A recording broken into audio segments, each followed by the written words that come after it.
It's finally complete. I have built my dream gaming setup.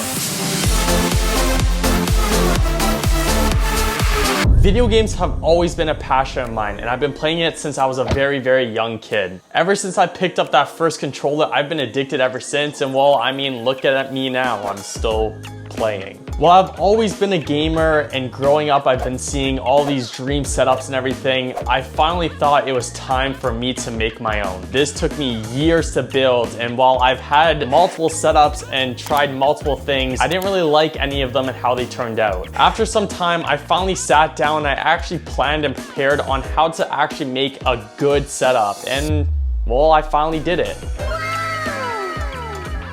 It's beautiful. And well, as you can tell in the title, this setup cost me more than $10,000. Well, even close to even more. We're gonna have a price tag somewhere here in the video so you guys can actually keep track on all the prices and make sure that we're not lying about this whole price thingamajiggy. I do wanna have a disclaimer that I am Canadian, so I mean the prices here will probably vary compared to like US viewers or whatever, just because I mean shit here is super expensive for no reason. So just like videos and everything, you need a foundation to a video. And well, I mean, the best part to start off with is the desk. This desk, I've gotten a lot of questions about, but it's really simple. It's just two tabletops from IKEA, and I got these legs off of Amazon, and I just kind of put them onto the table and made an L-shaped desk. It's nothing special. It was relatively cheap, and it actually gets the job done very well. This is where the most expensive part of the video kind of comes along, and it's because of my dual PC setup. And while having one computer is definitely enough, I'm just, I don't know, I'm a meathead. I like computers, so I got two, because why not, you know? The prices of these specs were obviously back in the day when I actually bought the computer, so some things could be cheaper now compared to as it was before.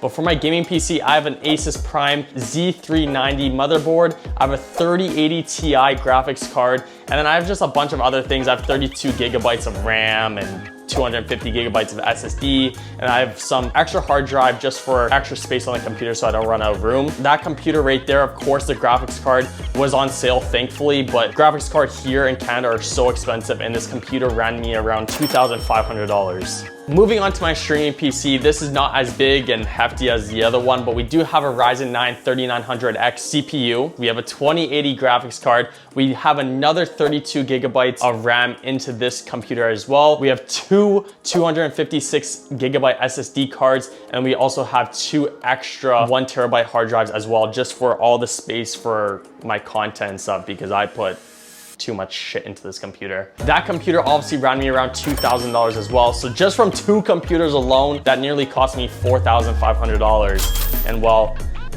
I need help. Please, someone just, my bank account, I get phone calls every day. I don't know anymore, I don't know.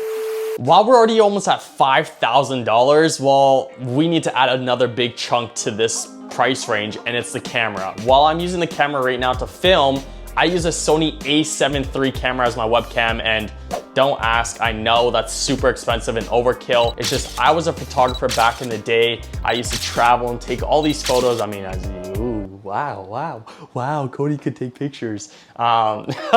We took all these pictures and all that stuff, and while COVID hit, I stopped doing photography, and this was just collecting dust, so why not use it as a webcam? So the body alone of this camera cost me around $2,800, and we also have a Tamron 17 to 28 millimeter lens, which cost me another $800 on top of that. So my webcam alone is $3,600. Yeah, that's freaking ridiculous. While we pretty much got all the big boy price ranges out of the way, I guess we kind of go into the accessories and kind of show you guys what is behind the scenes of the camera. We do use an Elgato key light, which helps light up my face and have really good lighting in streams. I mean, that thing does wonders, and I truly recommend it to anyone that needs good lighting for their streams. That cost me around $300 itself. Yeah, it's expensive, but I mean, you gotta pay the price for quality, I guess. Moving on to another Elgato product, we actually have the Stream Deck Extra Large, and while you could get away with the smaller ones, I just like having everything on one screen. As you could tell, I play music on it, I switch all my scenes onto OBS, onto that Stream Deck, and I can control these lights, and well, I mean, as you can tell, I like to dance a lot. Ooh, do the stanky leg. Anyways, moving on to the next thing. The next thing that we do have is a Go XLR, and this thing is freaking awesome. You can have all these sound alerts and doing cool buttons like spamming stuff, which probably gets very annoying, but the Go XLR controls all my audio, which will allow me to keep the hang of controlling 2 computers at once. Moving on to the audio, we're using the Shure MV7, and the price that the mic is at is honestly so worth it. The price of it is around $250. I did get on sale. I bought it off some person and he definitely gave me a good sale on it. So I definitely recommend that mic. It's plugged into the Go XLR and that just makes the audio sound really good. Holding up the mic is a Gator Frameworks mic stand boom arm thingy-majiggy that it's called. I'm not good with this technology stuff. This came around $150 or so, which is expensive, but I mean, I don't know, man. I don't know anymore. I can't save money. I need help. I need an accountant. Someone please help me. Anyone? Now moving on to kind of the most important things, the things that I can just see everything on, and those are my monitors. I have a 4 monitor setup and 3 of them are connected to my gaming PC and one's for my streaming PC, which is obviously overkill, but I mean, I guess overkill is my middle name at this point. My main monitor that I use is a 27-inch LG monitor, which is 240 Hertz. Definitely my first ever monitor to have 240 Hertz, and it's so worth it. The games run super smooth and it looks so good, and it's one of my favorite monitors that I've ever had. The 2 other monitors I have are just regular 27-inch Samsung monitors. They aren't anything special. They're just kind of like background monitors to have my Spotify, Discord, and OBS open and running and all that stuff. But I mean, these did come around $200 as well. And well, I mean, they get the job done. So I mean, yeah. And lastly, my 32-inch vertical monitor. I've never had a vertical monitor before, but I've always wanted one. And while you see all these people with like 700-inch vertical monitors, I didn't cave in and I just stuck with 32 inches. It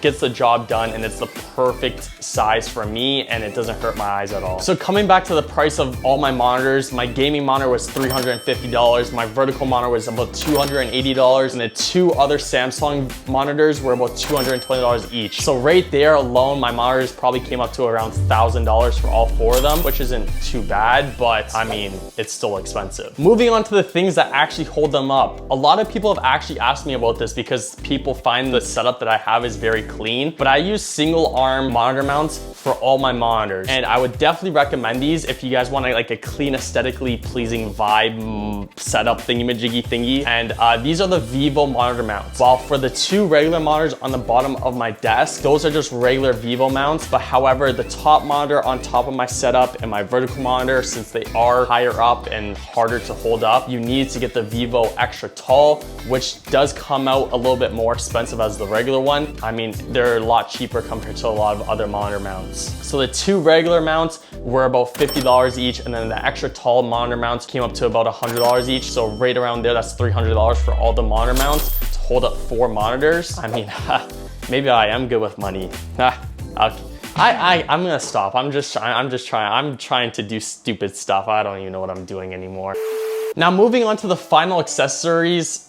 The final accessories of my setup. I use a Ducky 1-2 mini keyboard, which is a 60% keyboard. This is my first ever 60% keyboard, and this is my absolute favorite keyboard that I've ever had. It's so pretty, it looks super appealing, and honestly, I would definitely recommend it to any gamers that want a smaller keyboard so you have more room to move your mouse. That came at around $160 itself, and then I also used the Logitech G Pro Wireless Super Light. Holy crap, I don't know why the name is so long, but this mouse is so light.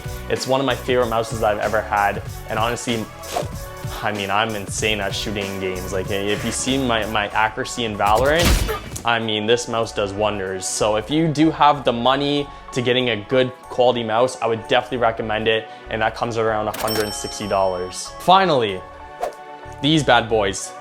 You know, you see a lot of streamers wearing these headsets, and I got a pair myself. These are the Beyerdynamic DT990 Pros, and you probably saw Ninja wear them. There's a bunch of Call of Duty streamers that wear them, and they are so comfortable. They are definitely worth it. They are expensive, of course. They came up around $300, but I've had these for about over a year now, and the amount of things that I've done wearing these headphones, okay, that sounds really bad. You see me dancing a lot, and I mean, I'm across my room dancing with these headphones on, and they're holding their weight. They do an amazing job, and I would definitely recommend them to anyone that is looking for a good priced headset. Right there, we're over $10,000, and that's not even including all the LED lights and the Nanoleaf panels in my setup. I know. Crazy. But I mean, since we're here and talking about the price of everything, we might as well discuss it because I do get a lot of questions about these Nanoleaf panels. I have a total of 37 panels, and while that is ridiculous and a lot, they are freaking awesome. While I have the disco lights on while I'm absolutely twerking my off, I'm not gonna say that word because, you know, I'm family friendly, you know. They are expensive at the exact same time. These cost me around over $1,000, or I think it was around $1,050 just for those panels. And while you guys are probably freaking out and asking why I did it, I mean, I don't know. I don't even know how to explain it anymore. They're cool, but the price is ridiculous. Please, Nanoleaf, if Nanoleaf, you're watching this, please, I beg you, just help a man out. Like, I want those bars out of me. And finally, moving on to the final thing, and those are my LED strip lights. And I mean, if you're a gamer, RGB lights are something that you just need. It just makes your setup 10 times better. And if you don't agree, I mean, you're just not a gamer. I'm sorry, you know, the Canadian accent's coming out, sorry, I'm sorry. Anyways, I do have 3 packages of Govee LED strip lights. As you can tell, I have a big strip under my desk, and then I have 2 strips behind both my dressers, just to have more LED lights in the background while I'm streaming, and it makes things a little bit more appealing to look at, I guess I should say. So there you have it, my $10,000 plus dream gaming setup. And while making this video made me contemplate on how bad I am with money, I'm also very, very happy to be able to have my dream setup and be able to sit in an office like this on an everyday basis surrounded by coolness. But I do want to say thank you to each and every single one of you guys, because without you guys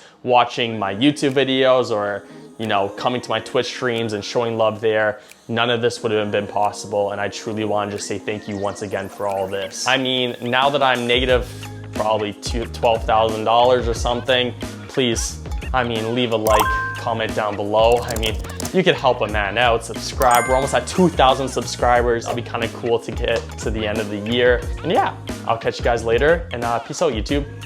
Bye-bye, I just did this twice. Anyways, ha ha.